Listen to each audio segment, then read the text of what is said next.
zanin kan in khom te kan lo tran don tonga masain pathian le tiang ti malongai tlangu zanina kan in khom kan chang in ha na thu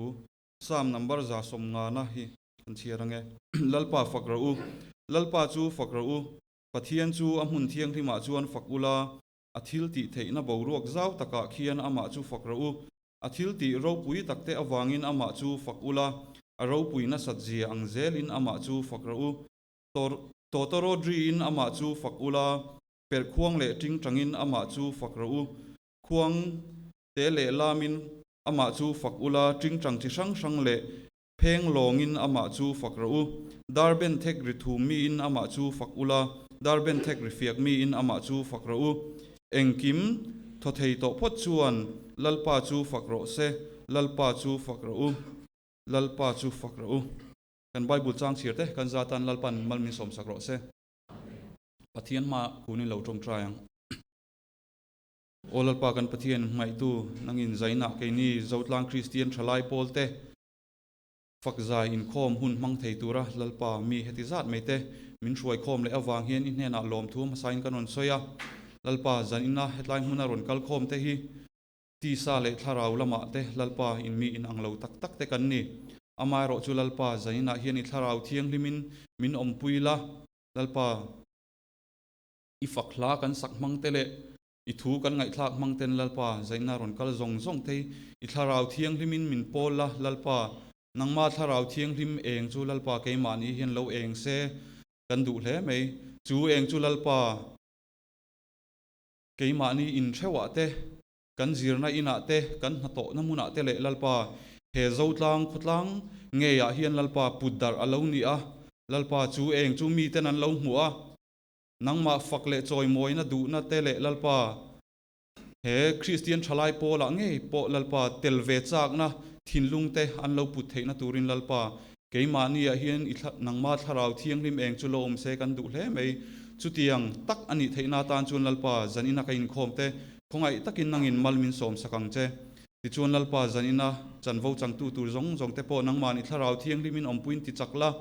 lalpa anin buat saina te mal somla nangmaro puina na thattaka anon ti chu ngai theina turin nangmani tharau thiang limin ompuyang che zaina hian nangma chau lo ro puila nangman kan thil ti engkima ro puina ron chang che chung chu kan sual ngai damna nen if pa thole isu krista ming karon dile tuna chuan kan secretary kan lo som don tonga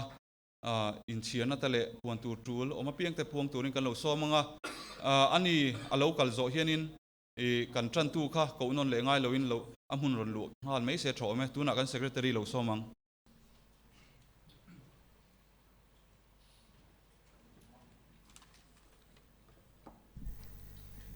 kan branch secretary tlangwal rem sang hi chon pui branch KTP group inti siak na judge endik tu tan an soma chanina hian chon pui branch KTP lama hun amangani tikha kan soima sa ni zanina kanin khom dan tur hi han ngai thlama saila kan chairman kha pusi vanal mangaya committee member ani tran tu pulal beiseya mathai group thilpek la khom tu turte tlangwal riki lal muan oma johana group le tlangwal vanal ompuya mathai group ten ninga an ron kal rem chang lo chuanin an group atang khan ang siam rem mai ni sela athange kan hun man dan tur hi kan riat ang khan fakzai in khom ti ni he kan branch kan hruai tu masa te heng hetiang ang program hi zai ho le ril rusoi ti ang chi vel te kha lo man ani photo thina amar chu zanina kan man ang chi hemi fakzai khom teng hi chu kan le mang ngai lutuk lawa bial ang te chuanin thut muan rimoi ang chi te kan han mang to kan branch ha chuanin avoi khatna ania hei kan thut dan te po kan han ti dang lam deuh leka light te nen kan han ti ve deuh do amar chu kan ril ruwa hei ming kan in khom program ming fakzai in khom aniang hian kan ril ruwa pathian fakna lian ber sela heng kan thil in bo sainang hi chu min zai phur tir tu mai ve chawa khan ngai la ke mani mi mal ro puina branch KTP ro puina poni lawa zanina kan hun man tur hi pathian ro puinan man tu mela in thlasung me lawin pathian faknan theiang tokin han zai ton to nila ti kha hem trai kanin som ni ta sela nakina kan zai huna te po ti dan tur ten ron soi nga kan soi tu ten tin light te po hi a then kan han off velanga tin light ken tur te kha an ron sema khan te kha nakina zai pa te khan kan ti eng velanga a chang lo kan lom chuanin kan asar duty te po kha ale dil thei zela kha kan lo shadon nia Karle April ni thum sang ni som ni pathum thotan ni jan KTP in khom program ngai thak chun zomila Chairman Nulalaram Engiral te committee member Tantu Nula Silarin Moi Marka Group Bible Chair tu Nula Mi Milatan Zavi Marka Group Tilpek Lakhom tu te Nulalaram Pari Luka Group Nula Vanun Zirin Hamte Johana Group Tushil tu Pu H Van Larshiata committee member Tunakan Soita kan khan Karle thotan jan hi Thathar April alauni to dona April tha KTP in khom chan vote chang tu turte Faith Promise lan tu Puvi Thang Zona leader branch KTP tholom chair tu te Nula zo ming sangi le Nula ma somdong liani khwang pu tlangwal aral than moya keyboardist pu Jonathan Laldin sanga guitarist tlangwal TB Siram Thiang Lima Hashil tu Nula Patricia zo khu mi sound duty tlangwal zo sang liana khiang te le tlangwal lal sang liana Asher group finance secretary te Tun pathian ni laom tur April ni sang ni somni pathum pathian ni tlai KTP in khom program group asanga nei tur ani dona tlai dar thuma nei vek tur ani dona hetiang hi program ani mathai group amun pusilal zamlawa in chairman Nula tlangwal mal somdonga assistant leader Tantu Nula Dorothy Zarem sangi hun mandan tong trai rual sharing le Ruby Jubilee League soipurna hun mangtu Puvi Thang Zona branch leader special item tlangwal VL Ruat Moya zai shoi tu te khuang put langwal vanlal moya guitarist langwal zelal nun fela Rashil tu Nula Bilal Muan sangi Marka Group amun puzau sang liana in chairman tlangwal thangkima assistant leader Tantu tlangwal Arjun Lalbiak chuanga hun mandan tong trai role zai ho Ruby Jubilee League soi hot tu tlangwal alpek sang amar solo Nula Belinda Lalram luni zai shoi tu te khuang pu van reng puya guitarist tlangwal ro tluang liana Luka Group amun Nula Patricia zo khumi committee member te in chairman Pularin tluanga assistant leader Tantu Nula Arzo sang zuali hun mandan tong trai rual thu soi toile zai ho Ruby Jubilee League soi hot tu tlangwal arlal mon puyale tlangwal thang nun moya solo tlangwal abet nago vanal thamon puyale Nula lalom kimi zai shoi tu khuang pu tlangwal maskilarem tluanga guitarist tlangwal Christopher Zorin sanga Johana Group amun upasima som kima in chairman Pu Emmanuel Van Larshiata assistant leader Tantu Nula Zet Lading liani hun mandan tong trai rual sharing le zai ho fuina thucha pulal mon kima ex officio puan tu trul dangan puan chun zomila mathai group shia tirna naktuk ni somni pariat sang ni somni pathum march thole ni jana hian blanket khon na tlang leila turani a member te thanhem ngai taka na tlang le theu turin kan in shia tire Luka Group atanga shia tirna tun karninga ni somthum thlathum sang ni somni pathum jan hian kan maloka Ruby Jubilee Outdoor Sport a mantur group bip thui le flexiama group na tlang nei turani a member zong te na tlang tho so turin kan in shia tire na tlan mun tur hi puke sang chuma te in group committee member Nula Rampari te in ani don ani tunkar in rinni ni khat April sang ni som ni pathum zan in khom ban hian program committee nei turani a member te kan in shia tire lom thu soina hi an puang le nge nimin ni somni parukmar sang ni somni pathum pathian ni a chonpui pastor Bial Masi Sangati Samilan kan ko chanin athlin ta ka ko chanin KTP te mo phuna sang min pek reception and ushering banner le beds counseling na mun ma enfel le medical duty ribbon medical le registration duty ba ka ko chan zai pol rong bol na te chatakin kan ti lo ting theya ati lo tlin na konga member zong in pek na branch committee chuan lom thu soi tak mek meu ani ti zong kha ni a in chiarna an nei chun zom ngal meila mathai group te ko ngai lo ding ila group secretary kan om chuan group secretary mi lo chiar sela thange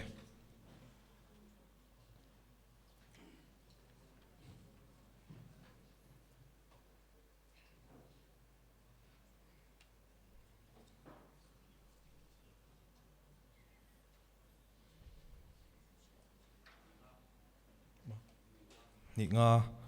Christian labu le Holy Bible keng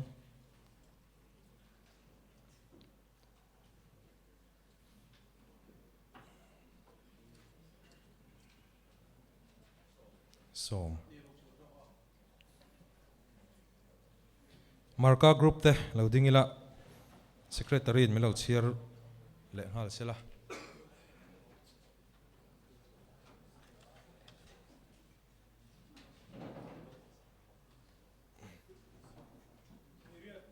ni riat Christian labu le Holy Bible keng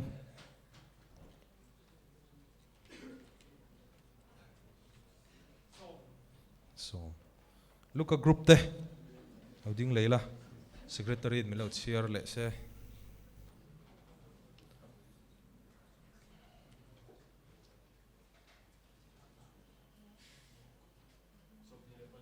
som ni le pali Christian labu le Holy Bible keng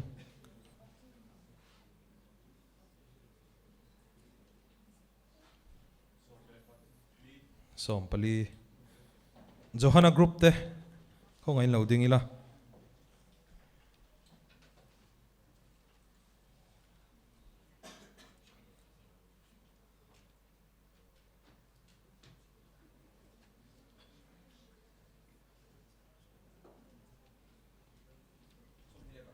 som nile pani Christian labu le Holy Bible keng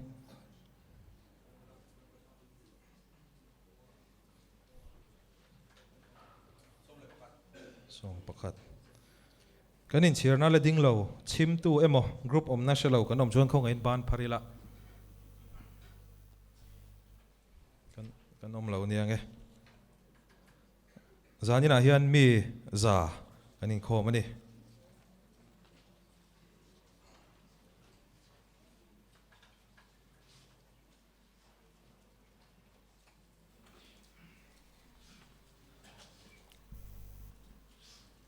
Pathian thu thiang lim lo ngai thlang u Pathian faktura engkim somna sam number za somli pariatna lalpa chu fakra u wana tang te khian lalpa chu fakula chunglama te khian ama chu fakra u avan tir ko zong zong te u ama chu fakula asipai zong zong te u ama chu fakra u thlangi ni se kam bible chang thirte lalpan man som sakwa se lo tong tang u lalpa kam Pathian mangai tu zaina kai ni Christian thalai te nangma fakle choi moi na hun tak te min siam sakle awangin inena nom thu kan sil che zaina I fakla kan sak tur te kan zawain lokna kan char thau te turin nangin nei sakla tin chan vo chang tu le kan hun mang tu tu rang song te po anim bua seina te nangin mal so mang che kan hun song te ku da ka reng kol tira chung chu pai so Krista mingin lo pu soi chuing garanti le amen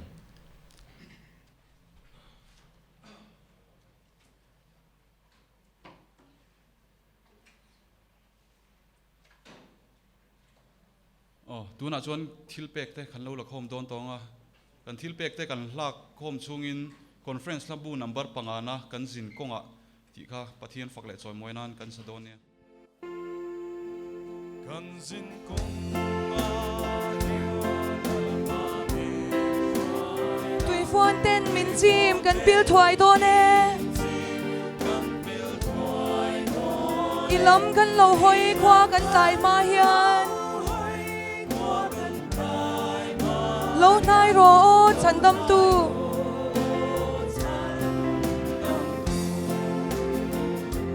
chan dam tu min chuai ro kan zin konga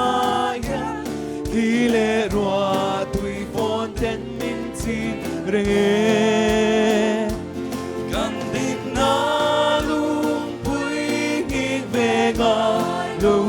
chuan ban thlen thlen in min kayang che ko velin min au dik le ve lama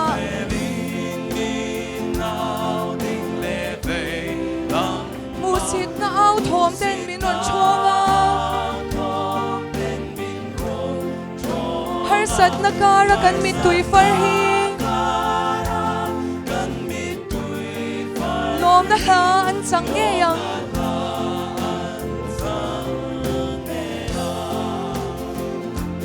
Chan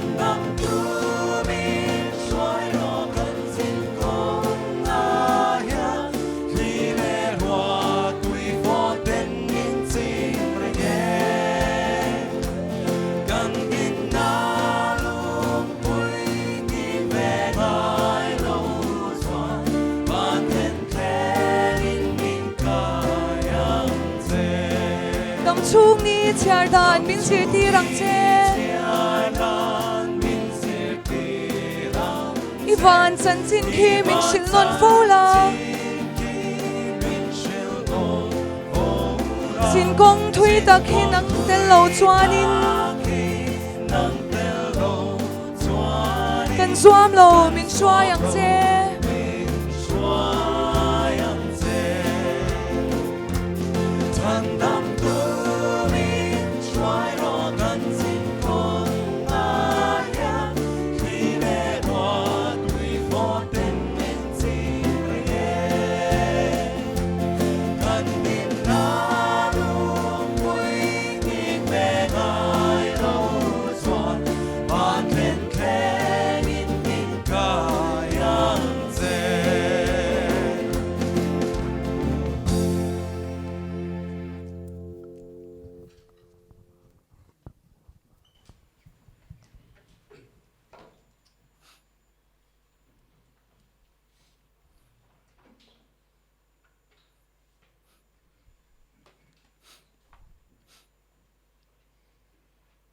thil pek te hlanin lo tong tayang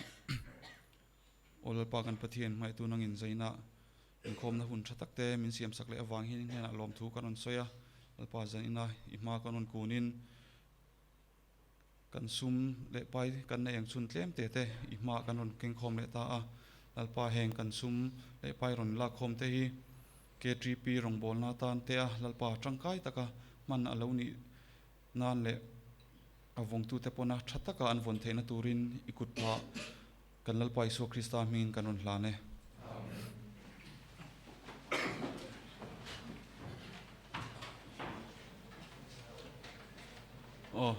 tuna chuanin kan program tak taka te kan lo lu tan don tonga tuna ama sain kan branch leader kan som donanga ani hian thu soi toi le hla a than tur te han soi hon na hun te mang se thome tuna I lo somang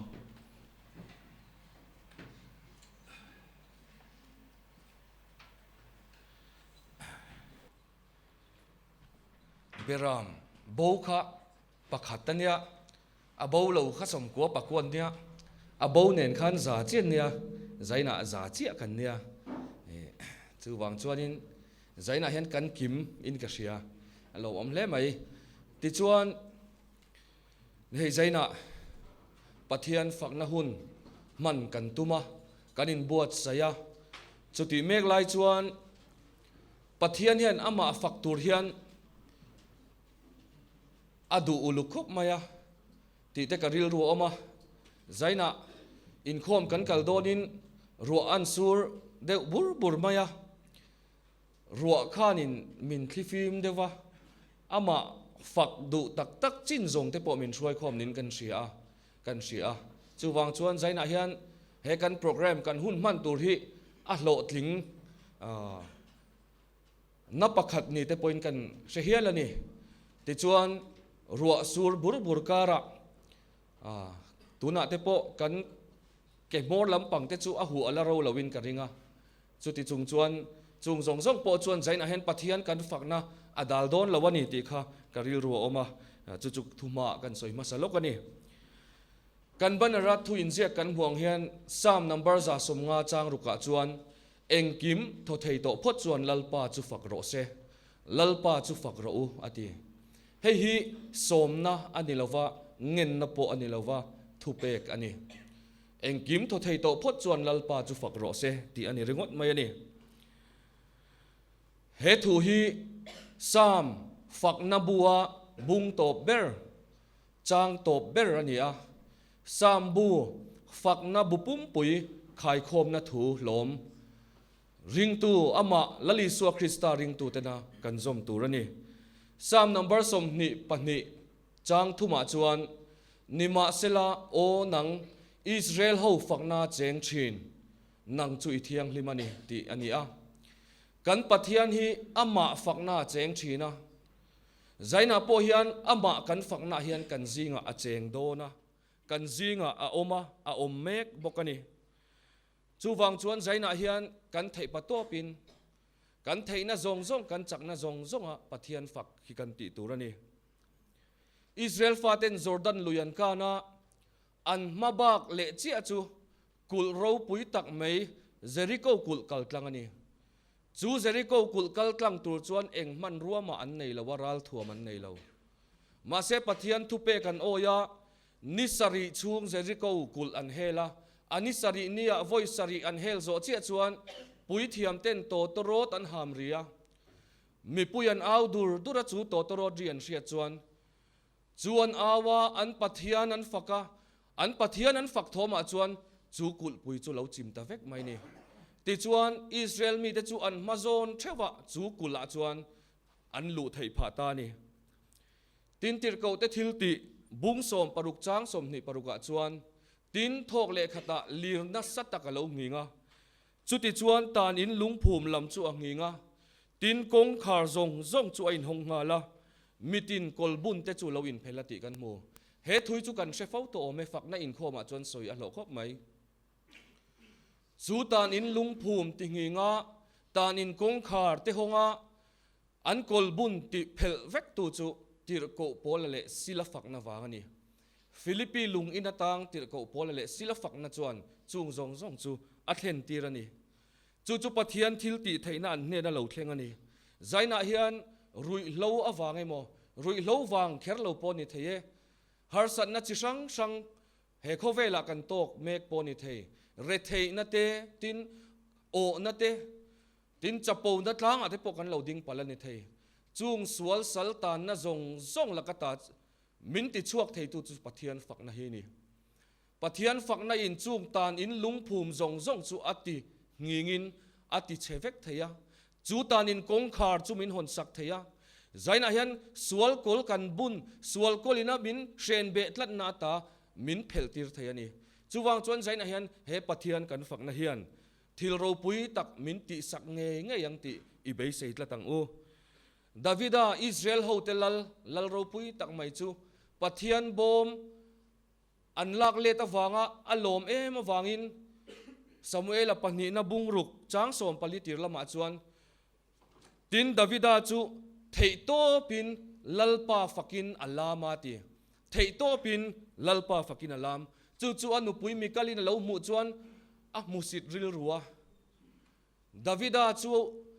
za pui om takina om ti ashil nge ni chuta chuan Davida chuan lalpa ma chuan lam om reng kani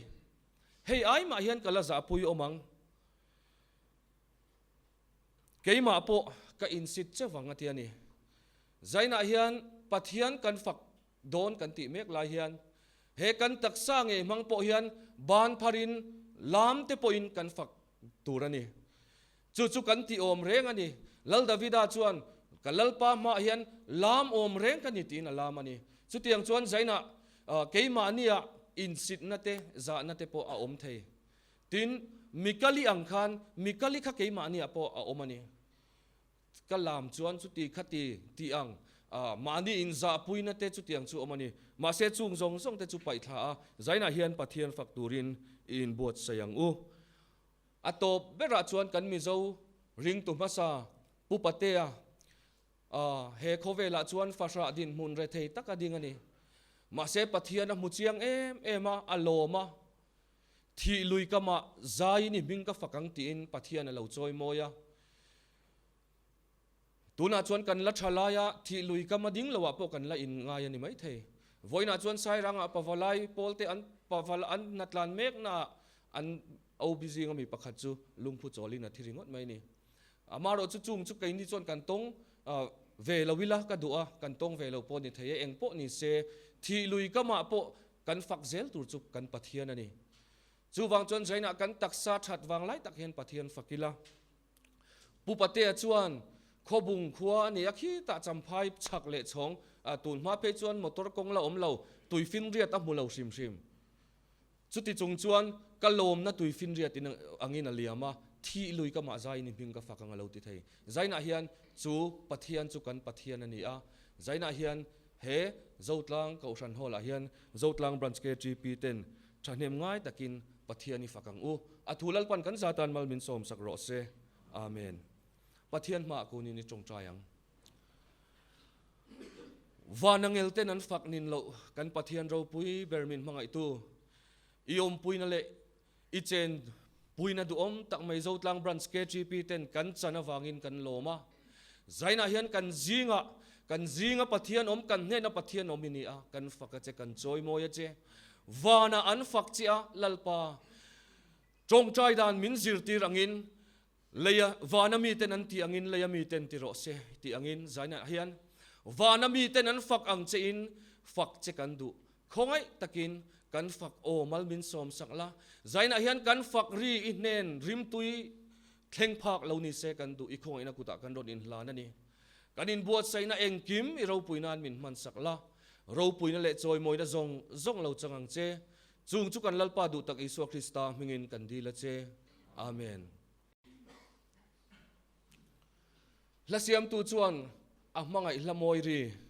ka sia rimoi ro pui bera lo ti ani chuwang chuan zaina hian pathian mangai na hla moi ri hi rimoi ro pui berani lali Isu Krista chu lal berani a kan ta na in pe ni a mangai ro pui khovel ta na pe hi don vela ti zaina hian lali Isu Krista mangai na ro pui khovel ta na pe donila chutiang chuan lali Isu Krista lal berani ti chanem ngai takin ni lo fakangu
nuam hle mai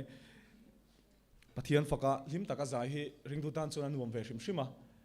mai ro chu ring tu nun hi lim viau thin mai la achang chuan lungai na turte vuina turte po om ve thin thowa pathian ina min shroi dana po hian helai rong kal kho ngei te po hi kan lo vui ve to thin te po karinga achan chu mani din hun kan ena bidang din hun nen kan han khai khina lom vek lo chang kan nei ni nga tinge keima he te hi kan ni big ti te po om thina tin chuti lai chuan mihring nuna har satna te mangana te kan to ka then te chu na wang po ni mai theya chuti anga chuan a then te phei chu kan har satna to te alen em awangin pathian milna kian sak tur te tin chumi har satna kan to la ya min om pui tur te pon kan dil thina ni tin til dang le a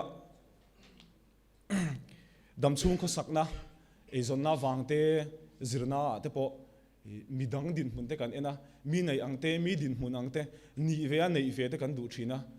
chunga po chuan kan chutiang kan thil du le o angte kan nei theina dan pathian te po min than pui tur te min pe tur te pon kan dil thina ni amai ro chutiang kan thil dil zong zonga chuan a chan na om mi lo chang pathian a ngoi vung chang om thina chutiang din mun than chuan ka tong trai ngun ro puisia kan enge ti sol kan nei le tin mani po inzo a pathian te po dem lek lek ol thina ni chu chunga tinge a then mai ti te po ka ngei to ve photo thin ka ringa pathian hian min tha chiang lu to ka ke mani kan in hriat chian a in min tha chianga kan nun chung ril a drop ber le a tha ber then khat lai pe chu tu ma hriatak po kan du lo zong zong te pathian on a shrevek ani tin kan hun kal to minute tin second tin kha a shrevek boka kan hun lo lom le tura kan ta na tha ber tur po hri ani chuwang chuan kan thil dil kan du ngoi kan o ngoi emo kan har sana min la kian sak tura kan dil tam tak te po hi kan ta na tha tur zok ani awangin pathianin min pe ngal thin lova a then te phei chu min ngoi san thina then khate ro chu kan dilang zong zong pelovin kan mo tok chau min pe thina chulai mo tok chau pek thin lai chu lom na tlang ti pho tu hian pathian min hruai na chin chena mak tak ti na soya ani phei chuan hetianga pathianina a hruai na hi angai to a amamo zong zong pelovin up tok chau apeka wangin pathian ina a hruai dan le a kai hruai dan an ena adu zong zong nei lo ma se isua zo ka loma tlang atring khovela thira kalal le ka pathian om reng lo ni e tui nge hrilfia zowang le mihring fin na hian a hrilfia phang mol si lo faktok thei che ka nuam hei hi ka du samber ti in la lo phua hela hi kan so ho lenga kan praise group ten min hruai lenga chang khan na khan mani an sanga athunu atang mi puin kan lo zo manga a thei phei chuan ding chung de pon lo zo mi la thome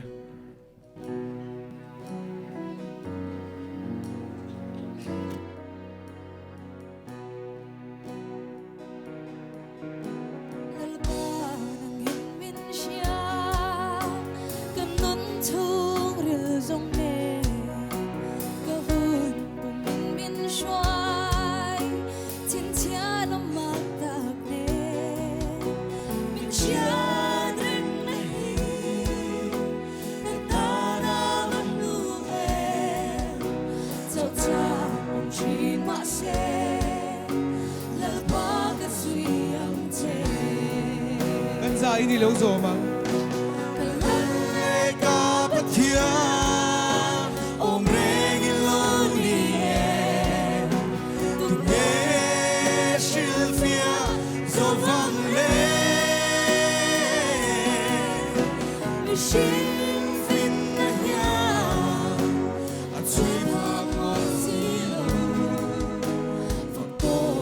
Take a noir, hey, he could do some.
buai na she om na ten ni tin min bo dam chu ko sa lung kham wangin ka room fo chi lungaya ko mi lal pan min ngai tua chi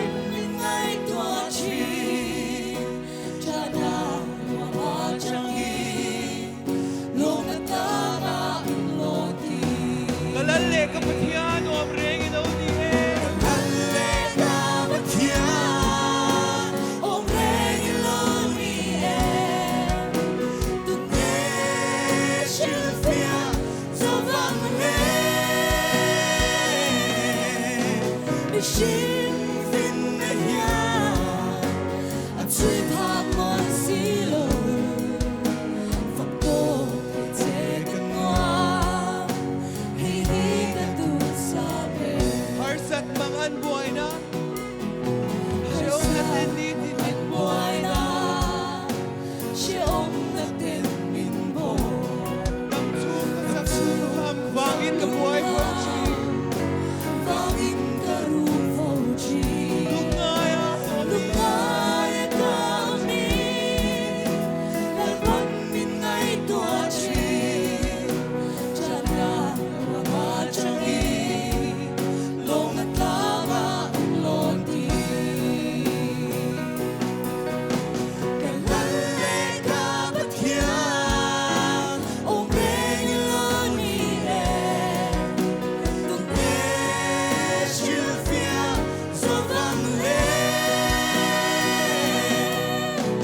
Sing fin na hiyan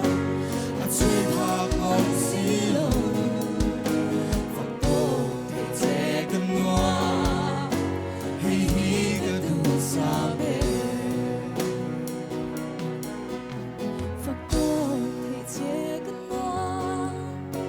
hihiga du sabi El paro primero se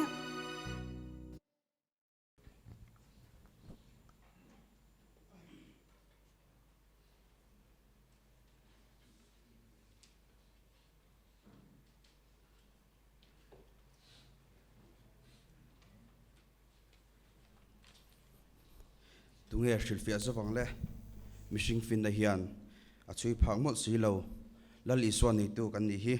ring tu te kan van nei na ani lal iswa nei tu ni hi apanom em tiro lalpa in hat ring tu te tan vuina tu reng hi lo om lo ve johana bung som pali a khan in thin lung mang ang su se pathian in ringe keipo mi ring ve ro u kapa ina omna tam taka oma a om lo chuan ka hril to tur chewani intan hun siamin ka kaldon hi tin intan hun ka han siam chuan ka lo ki le anga ka hnena kala ang cheu ka omna nangni po in om theinan ka kalna tur akong chin in hria e ti zia kania a kha thu thatak mai kha mizola pho thiam pusilal zar moi chuan Asiatin alom em ya hla run pho chuakin I thu hian min thlamuan thin I o hian miti chak thin he khovel ro hlu ai hian ka ngai lu zok I mangai na thu hi tin alo pho chuaka tuna kan zai hroi tu ten min sak se chuan chang ni na tangin mi puiten kan lo zom don ya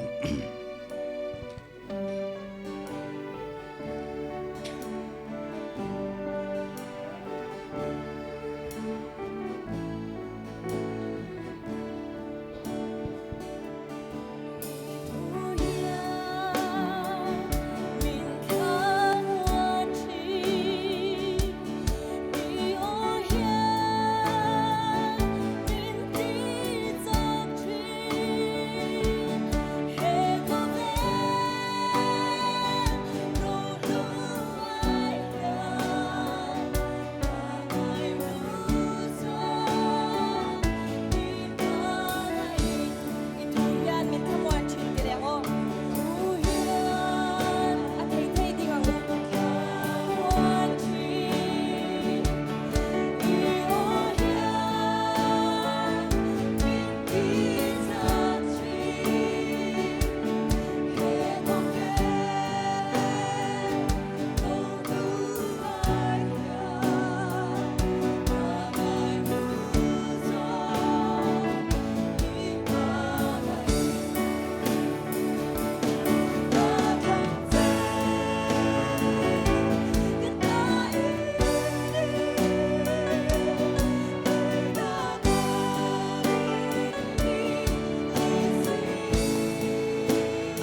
kan na faklamal somro se.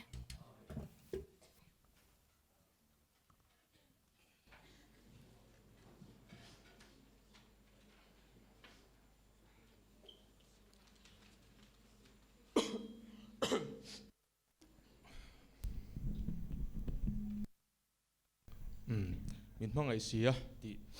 kan sale do nanga zai khan nuam kan ting a sia chu wang chuan rei lo te chau kan soi ve zok nga hela hi kan lo sapho to thina pathianin min mangai zia le ke ni chuan mangai let ve mai lo chu ti theidang kan nei lo zia te hela hian a puang chuaka kan sevek in adino ma hi kan soi ngun to chatuana boral tur eden bo chena wangin sem tur kan nia ama ro chu pathianin min hmangai em wangin afapa isua kan ta min pe a ti chuan chandam kan lo ni ta ni voini thlengin pathian hmangai na chuan min lo zuya het kopa min hmangai na hi hmangai let ve aphua kan hmangai let ve mai hi ke ni ring tu ta chuan kan ti tur kan ti om reng boni johana lekhathon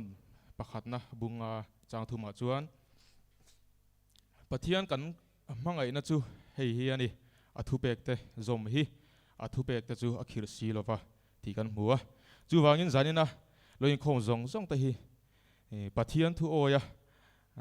ti tura min tiang te tia athu oi mai hi kan ti tur ania chu wang chuanin hela kan sak chung po hianin chumi ru ru pu chuanin saila ti kha lai local khom te kan so mani cha thum nei kan chiar chuang ngai hei hi hlan non ka du thin ka nun le theina te hi itan rim tuya lo chang fo ro se mangai che ka thiam ne mo i du zong ti mai lo chu ka mangai che min mangai sia ti ani chuani kan sa hoanga cha khana tangin kan sa hoanga adu du kan ding don ya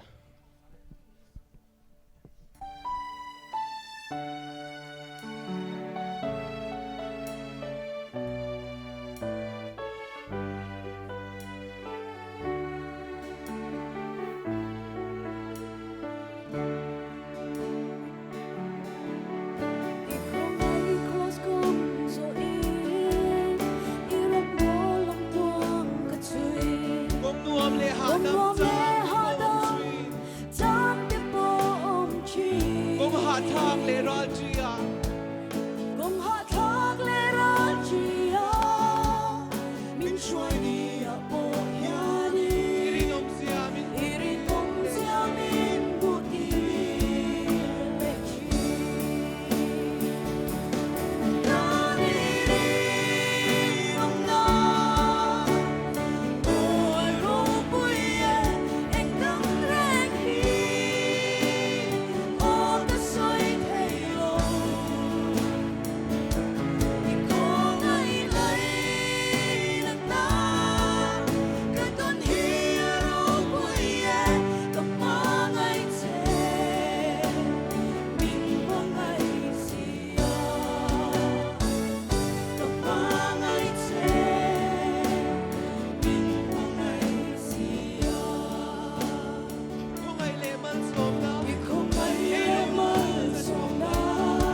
nun le thei na ti hi nun le thei na te hi itan rim tu ya itan rim tu ya lo chang fo ro se mangai che ka thiam ne mo i du som ti mai lo chu ka thiam ne mo i du som ti mai lo chu ka mangai che min mangai sia amen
Ole hei za ina hun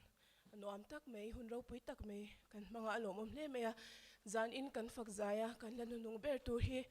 lalpa acha ti ani a hei chalai kal khom kan ni a ke mani nun cheu ka hanin en le tila kan rong bol na te kan chung ko ate kan ei zon na te kan zir na ate nulat tlangwa na konga har san na tam tak kan to kani achang chuan van doi big nia in sha chang te kan ne a lung oi hara lom hara pathian fakte a har em china ni chumi awang chuanin tulaya natna lar em depression kan ti te anxiety kan ti te kan nei na sa a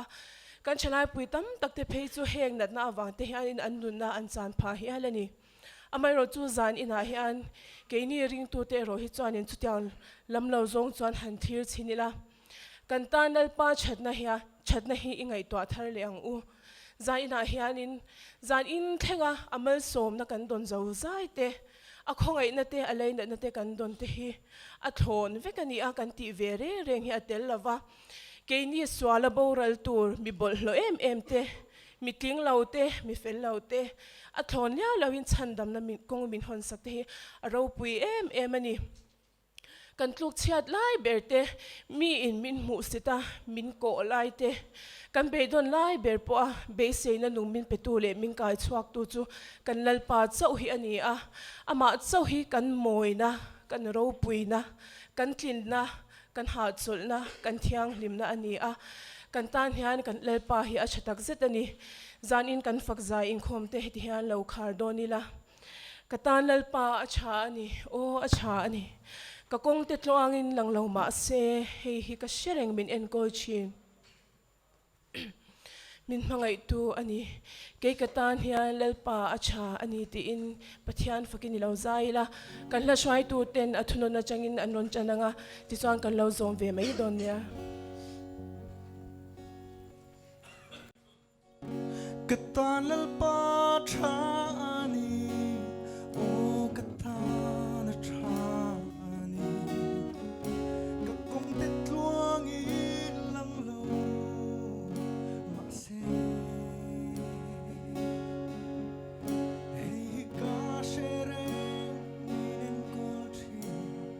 min mangai tu ani ke katan hian lalpa kan za in ding chu ni lo zo ba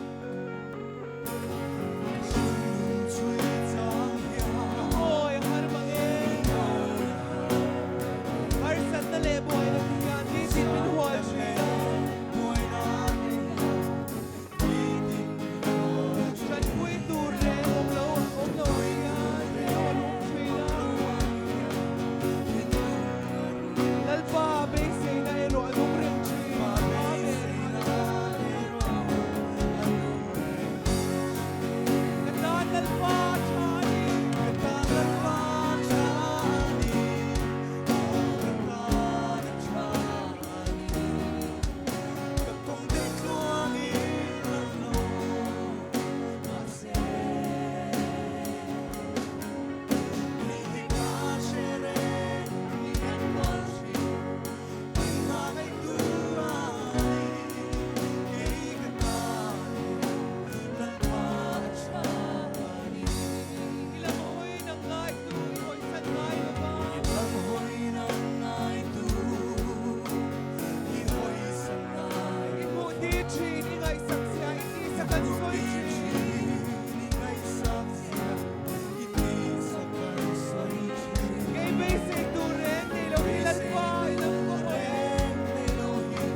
deuh hi lalpa ilam ka mo nangma deuh ni kan pe se me kanan lalpa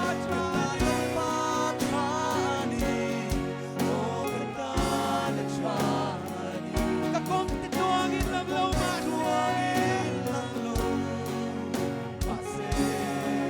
hey kashirin pinin kolchi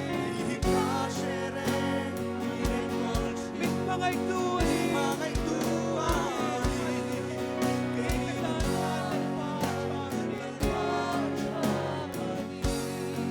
nang malam siya tutin sa nito ang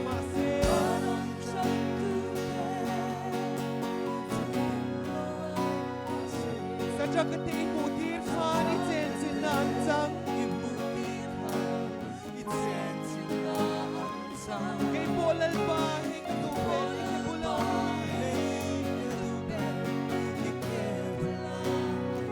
Susuhuyanin kay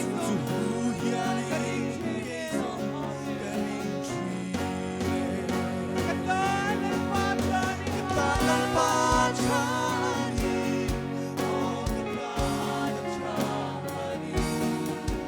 kakong tituangin lang lo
Paro pui berose.